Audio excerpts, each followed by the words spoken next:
General గా ఉద్యోగస్తుడు retire అయితే కొడుకు కోడలు బిడ్డ అల్లుడు మనవలు మన్మరాన్లు ఆశపడుతుంటారు.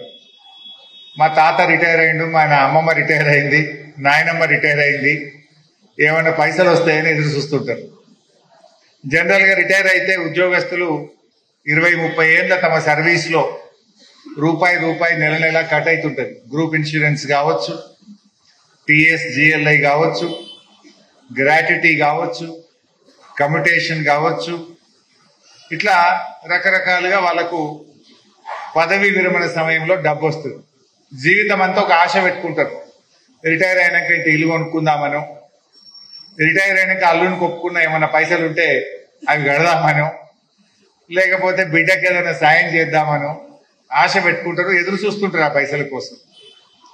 కానీ కొత్త ప్రభుత్వం వచ్చిన తర్వాత ఈ రిటైర్మెంట్ పైసలు ఎప్పుడు వస్తాయో తెలుస్తలేదు. కనీసం 3 నెలలకు ఇస్తాము, 6 నెలలకు ఇస్తాము, ఏడాదికి ఇస్తాము, ఇప్పుడు సగం ఇస్తాము, రేపు సగం ఇస్తాము, ఏదో గాల దీపం లెక్క అయిపోయింది. అంటే అంతా అయోమయం. పాపం చాలా మంది హైకోర్టుకు పోతున్నారు. ఇప్పటికి నాకు తెలిసి 200-300 మంది హైకోర్టుకు పోతే హైకోర్టు వడ్డీతో సహా 6 వారాల్లో చెల్లించమని ప్రభుత్వానికి డైరెక్షన్ ఇస్తా ఉంది. ఈ మధ్య మన మందపల్లికి చెందిన జెడ్పీహెచ్ఎస్ ప్రధాన ఉపాధ్యాయులు వెంకటేశం గారు కూడా హైకోర్టు పోయిండు. నేను రిటైర్ అయినా 6 నెలలు అయింది, నా పైసలు వస్తలేవంటే 6 వారాల్లోగా ఇతనికి డబ్బులు చెల్లించండి అని హైకోర్టు ఆదేశం ఇచ్చింది ప్రభుత్వానికి. ఇది ఈ రోజు రాష్ట్రంలో పరిస్థితి.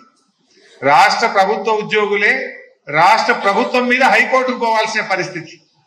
నా పెన్షన్ బెనిఫిట్లు అందించండి అని అడుక్కోవాల్సినటువంటి పరిస్థితి ఈ రోజు ఏర్పడ్డది. ఉద్యోగస్తులకు కూడా ఏమనంటే జీతం 1వ తారీఖు అంటున్నారు, అన్ని బంద్ చేసారు. 1వ సరే, గత ప్రభుత్వం ఉన్నప్పుడు కూడా 5 తారీఖో 4 తారీఖో 8 తారీఖో కానీ ఖచ్చితంగా 5 తారీఖు వస్తుండే.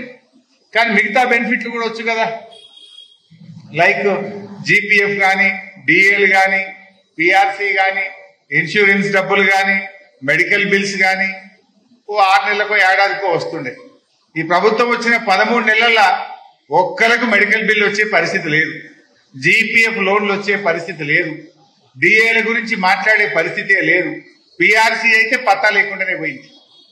మీరు ఆలోచించండి, కేసీఆర్ గారు ఉన్నప్పుడు 2 విడతల్లో కలిపి 72 కదా 71 73% పిఆర్సీ ఇచ్చి చరిత్ర సృష్టించారు కేసీఆర్ గారు. 73% పిఆర్సీ వచ్చింది 2 విడతల్లో. కానీ దురదృష్టం ఏంటంటే పిఆర్సీ గడువు అయిపోయినా ఇప్పటి వరకు దాని గురించి ప్రస్తావన లేదు.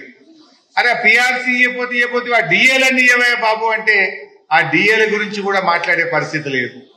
మరి డబ్బులు లేవా?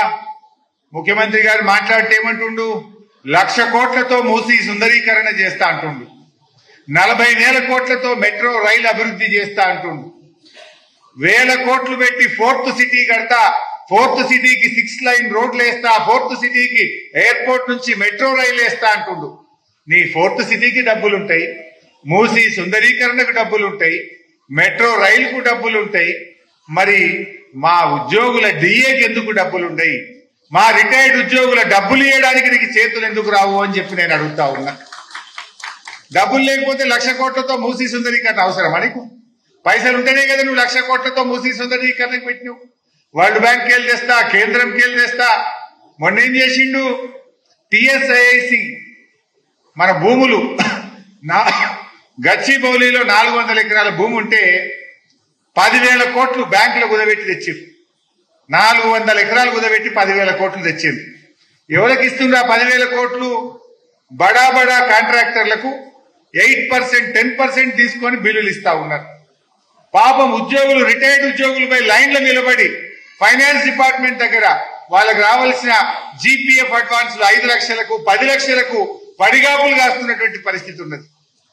చాలా ఇబ్బంది పడుతున్నారు వాళ్ళు కూడా. లాస్ట్ కు ఉద్యోగస్తులు కూడా ఇవాళ ఏడికి వచ్చిందంటే 8% ఇస్తేనే ఉద్యోగస్తుల రిటైర్మెంట్ బెనిఫిట్లు వచ్చే పరిస్థితి వచ్చింది. 8% గవర్నమెంట్, ఇది 10% గవర్నమెంట్ అయిపోయింది. బిల్లు రావాలంటే ఉద్యోగులు కూడా 8% 10% ఇవ్వాలంటే ఇది ఎక్కడి ప్రభుత్వం? అసలు కొత్తగా వింటున్నాం మనం. ఉమ్మడి ఆంధ్రప్రదేశ్ లో కానీ 10 ఏళ్ల తెలంగాణ పాలనలో ఎప్పుడు కూడా ఇటువంటి పరిస్థితి లేదు. నిజంగా ఇది చాలా దురదృష్టకరం. మరి గతంలోనే పిఆర్సీ కమిషన్ కేసీఆర్ గారు వేసిండ్రు, 5% ఐఆర్ ఇచ్చిండ్రు. రిపోర్ట్ రాగానే దాన్ని ఇంప్లిమెంట్ చేద్దాం అనుకున్నాం. 2 సార్లు కూడా, ఒకసారి 41, ఒకసారి 32, 73% పిఆర్సీ వచ్చింది. ఈసారి కూడా మంచి పిఆర్సీ ఇవ్వాలి అనేది ముఖ్యమంత్రి గారికి ఉండే. ఎప్పుడైనా మీరు చూసిండ్రు కేసీఆర్ గారు మాట్లాడితే నాది ఎంప్లాయీస్ ఫ్రెండ్లీ గవర్నమెంట్ అనే మాట్లాడింది తప్ప ఏ రోజు ఉద్యోగస్తులను తక్కువ చేయలేదు. మంచి గౌరవం ఇచ్చింది.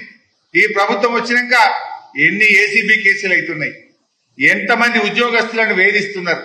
నిన్న ఒక మహిళా కలెక్టర్ ను పట్టుకొని ఏ రకంగా మంత్రి ఎంత అహంకారంగా ఒక మహిళా కలెక్టర్ పట్ల ఎంత దురుసుగా వ్యవహరించిండో మనం కలెక్టరేట్ లో కరీంనగర్ లో చూసాం. ఈ రకంగా ఉద్యోగస్తులను కించపరిచే విధంగా, అవమానపరిచే విధంగా కూడా ప్రస్తుతం ఉన్నటువంటి ప్రభుత్వం పనిచేస్తా ఉంది. బట్ ఏది ఏమైనా తప్పకుండా మీ పక్షాన ఇప్పుడు అసెంబ్లీలో బడ్జెట్ సమావేశాలు స్టార్ట్ అవుతాయి. అసెంబ్లీ బడ్జెట్ సమావేశాల్లో కూడా రిటైర్డ్ ఉద్యోగుల పక్షాన బీఆర్ఎస్ పార్టీ పక్షాన నేను తప్పకుండా మాట్లాడతా. గట్టిగా మీ సమస్యల పైన ప్రభుత్వాన్ని కూడా నిలదీయడం కూడా జరుగుతుందని నేను మనవి చేస్తా ఉన్నా. ఎందుకంటే న్యాయబద్ధంగా డిఏ అనేది ఉద్యోగస్తుల హక్కు. మళ్ళీ ఇప్పుడు జనవరి వస్తే ఇంకో డిఏ వస్తుంది, కొత్త డిఏ ఇప్పుడు కేంద్ర ప్రభుత్వం ఇస్తుంది. బహుశా కేంద్ర ప్రభుత్వం నిన్న పిఆర్సీ కూడా ప్రకటించింది విత్ డేట్. ఏ డేట్ నుంచి ఇవ్వబోతున్నామో కూడా స్పష్టంగా చెప్పింది కేంద్ర ప్రభుత్వం. కానీ రాష్ట్రంలో డేటు లేదు, దశ లేదు, దిశ లేదు, ఒక డైరెక్షన్ లెస్ గా ఈనాడు రాష్ట్ర ప్రభుత్వం నడుస్తా ఉంది. సో ఇవన్నీ కూడా మీరందరూ కూడా గమనిస్తా ఉన్నారు. బట్ రాబోయే రోజుల్లో కూడా, ఎందుకంటే ఉద్యోగస్తులు ఉత్సాహంగా పనిచేస్తేనే రాష్ట్ర ప్రభుత్వానికి మంచి పేరు వస్తుంది, ప్రజలకు మంచి సేవలు దొరుకుతాయి. ఉద్యోగస్తులు ఉల్లాసంగా ఉండాలి. ఉద్యోగస్తుల సమస్యలు ప్రభుత్వం పరిష్కరించాల్సినటువంటి అవసరం నిజంగా ఎంతైనా ఉంది. ఎందుకంటే విరమణ అంటేనే ఉద్యోగస్తులకు విశ్రాంతి. పదవి విరమణ అంటే ఒక విశ్రాంతి.